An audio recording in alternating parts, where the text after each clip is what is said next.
reference to art history, I could almost always find whatever I needed between Velázquez, which was 1650, and Matisse, 1950s. And then I started looking further back and further back, as far back as I could go. And that put me to the caves at Lascaux. Actually, Picasso saw those caves in the 40s, and as he was leaving, he emerged from the caves into the sunlight and said, "We have learned nothing." I love that sound. It just goes, okay.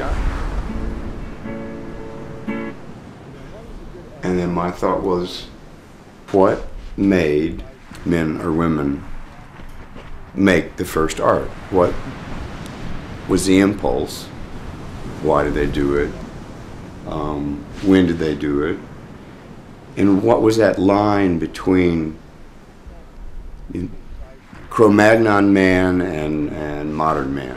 Where did we become human as opposed to animalistic?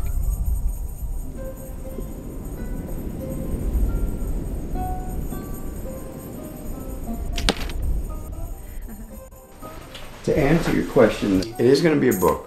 It's going to appear kind of like an art book. There's the text. And these are the drawings.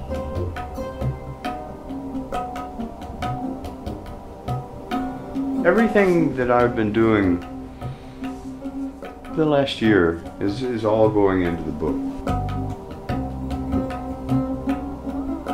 There's a character who was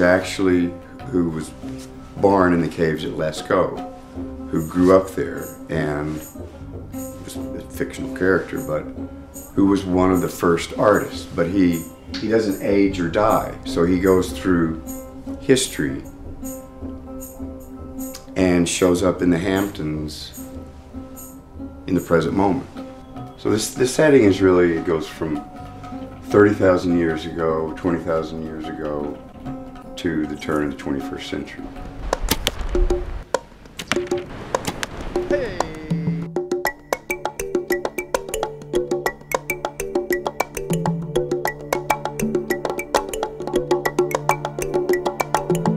The antagonist is called Thanatos, who was the god of, not necessarily death, although a lot of people perceived him as being the god of death, but it was more the god of gravity, decay, dissolution, the inevitable decline of everything sparkling. But it's not death. I mean, it's more like the pull toward entropy and nothingness.